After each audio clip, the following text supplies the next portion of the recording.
Trên đỉnh Phù Lồng này chúng ta có thể dễ dàng săn mây luôn.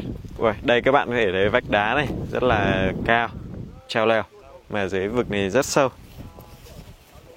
Ở đây thì có một cảnh tượng rất là tuyệt vời các bạn ạ. Mây đang xa xuống. Ui, ống kính của mình mờ hết rồi.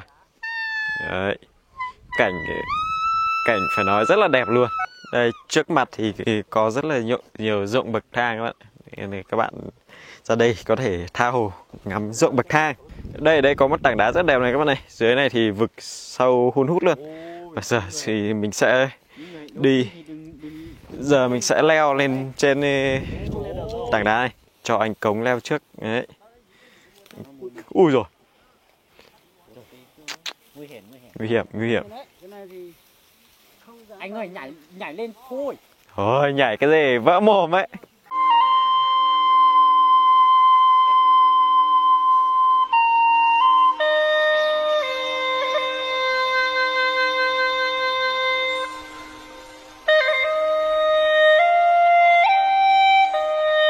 Đêm qua thì bọn mình đã ngủ đây. Sáng sớm nay đây giờ sương mù bao phủ đây, cứ như là trên Sapa Fake. Bên kia là cái ao hôm chiều tối qua mình quay, mà giờ sương mù dày quá, giờ chưa ra quay được. Thành tán gái vừa lên đêm qua đi vào giữa o tán gái. Hôm nay ra được một em về rồi đấy. Đâu, em này là quay từ chiều qua rồi. Giang Mi quay rồi. Mày lại Tâm đeo kính.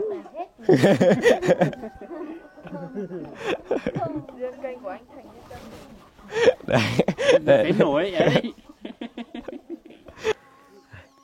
Hiện giờ thì bọn mình đang ở trên khu du lịch đỉnh Phù Lồng các bạn ạ. Giờ thì đã hơn 7 giờ rồi. Đây. 7 giờ thì 7 giờ 11 rồi. Và đây thì các bạn có thể thấy sương mù đang rất dày đặc và phủ cả cái hồ luôn. Nó tạo nên một khung cảnh rất là đẹp. Nó hơi ma mị một chút. Đấy. Đây, ở đây thì có một cây cầu. Ở đây thì có một cây cầu này dẫn đi ra bên kia để ngắm cảnh lòng hồ này. Cầu này thì rất là đẹp luôn các bạn ạ.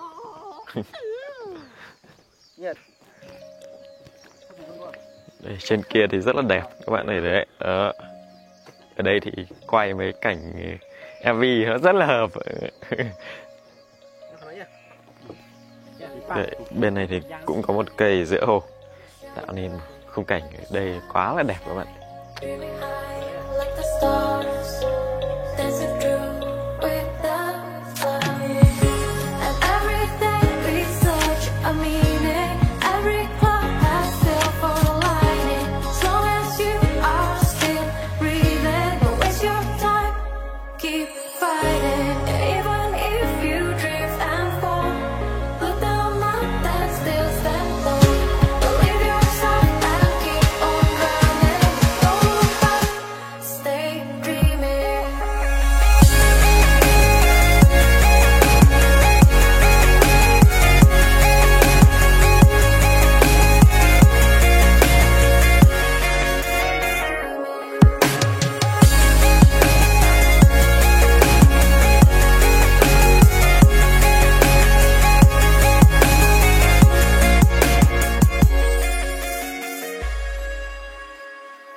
Fly away to the sky, shining bright like a sunshine, dreaming high like the stars, dancing through with the flowers.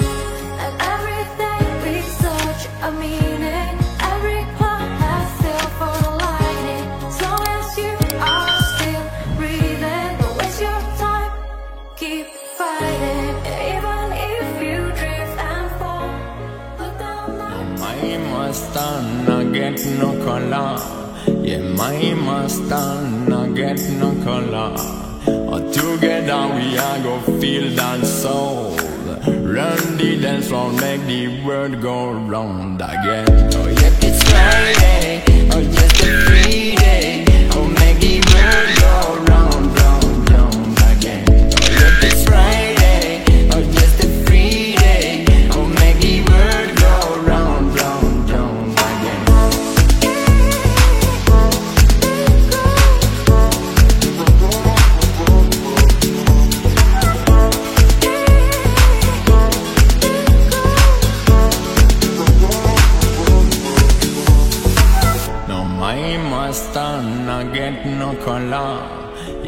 my mustang not get no color. Together we are go feel that soul. Run the dance floor, make the world go round again. Oh yeah, it's Friday, or just a free day. Oh, make the world go round, round, round again. Oh yeah, it's Friday, or just a free day. Oh, make the world go round, round, round again. Oh yeah, it's Friday, or just a free day. Oh, make the world go round, round, round again. Đang đi tham quan khu du lịch Phù Long. Trước là hai anh em mình lên đây rồi nhưng mà chưa xuống dưới này nha. Hai anh em mình đi thẳng lên trên đỉnh. Không biết chỗ này sau thì Rồi. Hẻm. Ui rồi, cái này mà lăn một phát xuống dưới vực kia thì tao xác định. Tao xác định chôn luôn dưới vực.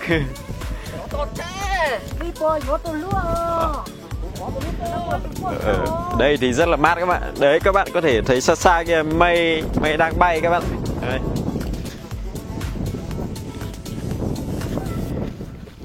Lên trên đỉnh Phù Long này chúng ta có thể dễ dàng săn mây luôn.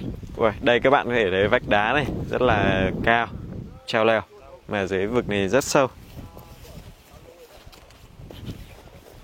Đấy. Đây, hiện giờ thì mình mặc áo phao rất là hiện giờ thì đoàn bọn mình ai cũng mặc áo rét hết. Lên trên này rất là lạnh. Mình với Chua thì trước lên đây biết rồi, nên là hai anh em đề phòng sẵn rồi.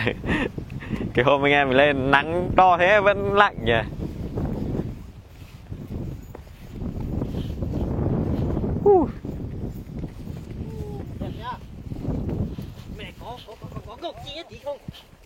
Đây bên này có vách đá rất là đẹp các bạn ạ. Ôi trời ơi, cảnh tượng mây đang xa xuống. Ở đây thì có một cảnh tượng rất là tuyệt vời các bạn ạ. Mây đang xa xuống. Ôi, ống kính của mình mờ hết rồi. Đấy. Cảnh phải nói rất là đẹp luôn. Đây trước mặt thì có rất là nhiều ruộng bậc thang các bạn.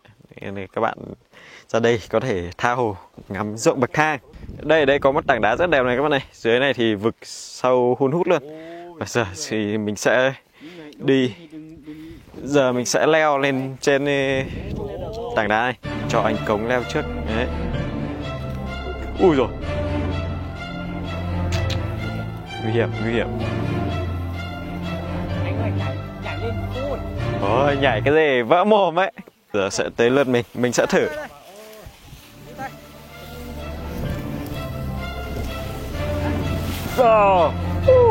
Gió đây.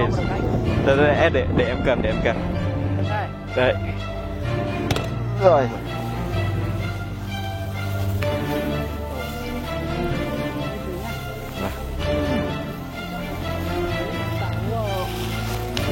Ôi rồi, vượt qua được rồi các bạn ạ.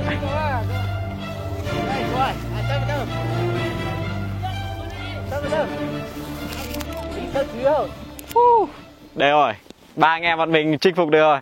Đã chinh phục được chỗ cao nhất của không phải cao nhất. Đâu, cao nhất trên kia. Cao nhất. Tảng đá để ngắm vực sâu nhất của khu du lịch Phù Long. Không thấy chân, chả biết là nó sâu vực như nào. Mình đứng trên này mà thót hết tim các bạn. Đấy. Cả đoàn hôm nay chỉ có mỗi 4 anh em là dám trèo lên trên này. Đấy. Gió mát.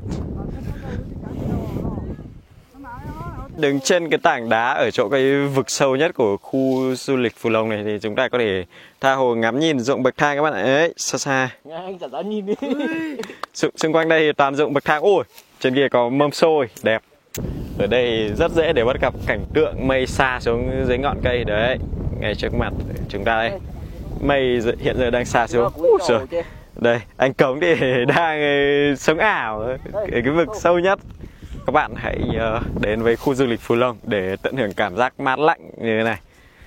Vào mùa đông thì sún vòi các bạn ạ.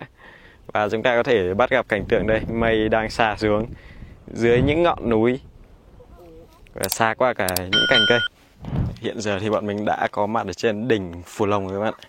trên này là khu vực cao nhất của Phú Long. Rồi, hiện giờ là sương mù đang bao phủ đây, mây đang xa xuống, là tạo một khung cảnh mờ ảo cứ như sáng sớm ấy. Lên đây rất là lạnh.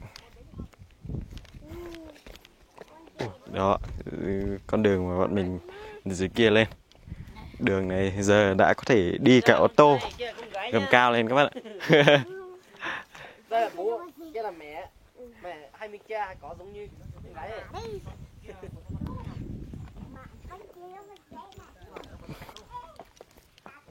Đây, giờ sẽ đi lên trên này.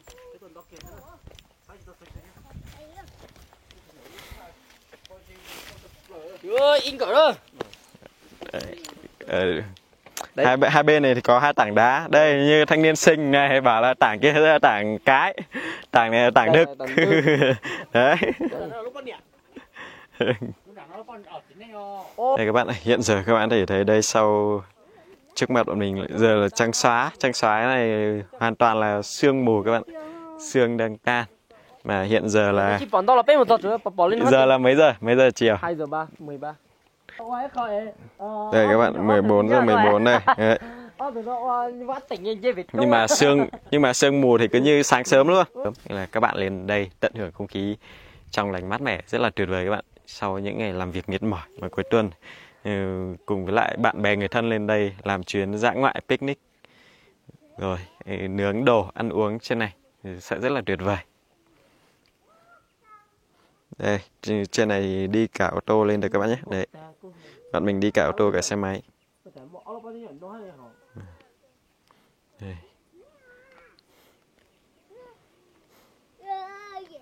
Vâng, như vậy hôm nay mình đã giới thiệu tới các bạn thêm một khu du lịch ở Điện Biên Đông. Đó chính là khu du lịch đỉnh Phù Long ở bản Dư O, xã Nong U, huyện Điện Biên Đông.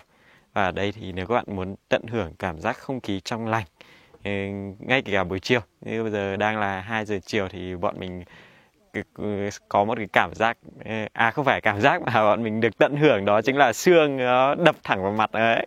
Mà cảm giác này thì chỉ ở thành phố thì chỉ có sáng sớm. Và nếu các bạn thấy video của mình hay, nhớ cho mình xin một like, một share để nhiều người biết tới kênh Lang Thang Điện Biên của mình nhiều hơn. Và các bạn hãy nhớ ghé thăm khu du lịch Phú Long này một lần các bạn nhé. Còn giờ xin chào tạm biệt, hẹn gặp lại các bạn ở những hành trình tiếp theo của Lang Thang Điện Biên.